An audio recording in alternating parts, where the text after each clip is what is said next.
This video introduces DataStorm, a data-enabled system for end-to-end disaster planning and response. In August 2015, Hurricane Harvey made landfall in Houston, Texas. Although weather forecasters had used detailed models to estimate the time and location of landfall days in advance, residents still had less than 90 minutes of warning to evacuate their homes after the unplanned release of water from a flooded emergency spillway. Although this was necessary to alleviate worse flooding in downtown Houston, no officials had warned the residents that this might take place. Instead of having days to pack and move their belongings, residents were instead forced to leave with almost no warning, greatly worsening their personal situations during their recovery. So, how does this happen? Fundamentally, simulators require domain-specific knowledge to accurately model complex events.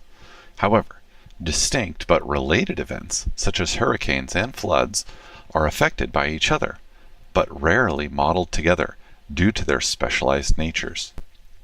DataStorm aims to resolve this problem and improve decision-making by leveraging model dependence across heterogeneous simulations. By doing so, more accurate simulation results can be generated, which are then passed to our visualization system. There, domain experts can explore the data, improving their situational understanding and their decision-making processes. This is achieved through two primary research challenges. The first challenge is the linkage of these heterogeneous simulations in an extensible way.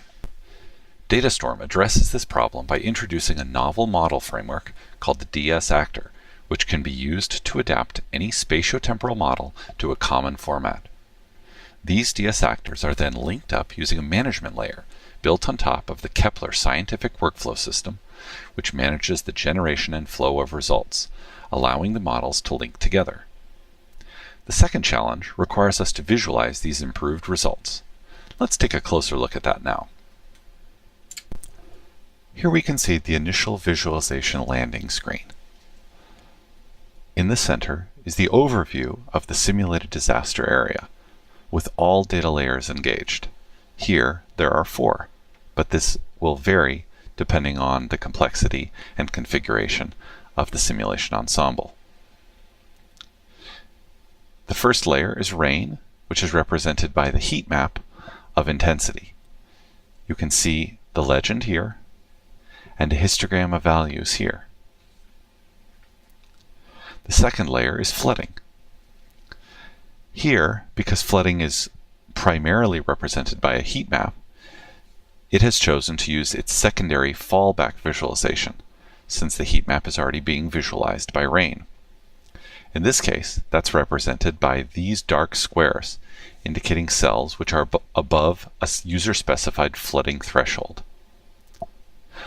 The third layer is wind, which is represented by these red lines, which are vectors indicating the direction and magnitude of the wind flow. Finally, we have the road network, with cities represented by these pins, and transportation links represented by these edges. Finally, all of this is plotted on a map to represent the spatial information, and here on the left, we have a time slider to represent the temporal information. The left side of the screen is populated by the control pane, where users may enable or disable individual data layers depending on their personal needs. They may also modify certain settings, such as which timestamp they are viewing, or the flooding threshold. Notice that as the rain layer is disabled, the flood layer switches to its primary visualization rather than its thresholded highlight visualization. In this way, users can focus only on information relevant to them, rather than being overwhelmed by all the information at once. However, to prevent the high-level view from becoming too cluttered, there is an upper limit on the number of visualizations that can be viewed at one time. In this case, that limit is greater than the number of data layers that we have. However, this will not be the case in all model ensembles. On the right-hand side of the screen, you may notice the Details pane, which allows users to focus on individual cells to see the information that's present in that cell. This data adapts depending on what the user is pointing to, including information such as geographic location, rainfall, flooding, city names, and so on. Notice that this data is irrespective of the number of layers that are engaged. This is because this information is presented quantitatively in a very focused way. Now, let's take a detailed look at one of these visualization layers. Here, we're looking at rainfall, which is represented by a heat map. Along the bottom of the screen, you can see the histogram, which matches the legend. The legend colors were chosen to represent intensity, with lighter, calmer colors representing less rain, and more intense colors such as red representing higher intensity rain. This seems to match users' semantic expectations about the meanings of this heat map. The flooding heat map uses an alternate color scheme, rather than sharing the same as rainfall. This allows users to differentiate layers at a glance, even when only a single layer is present.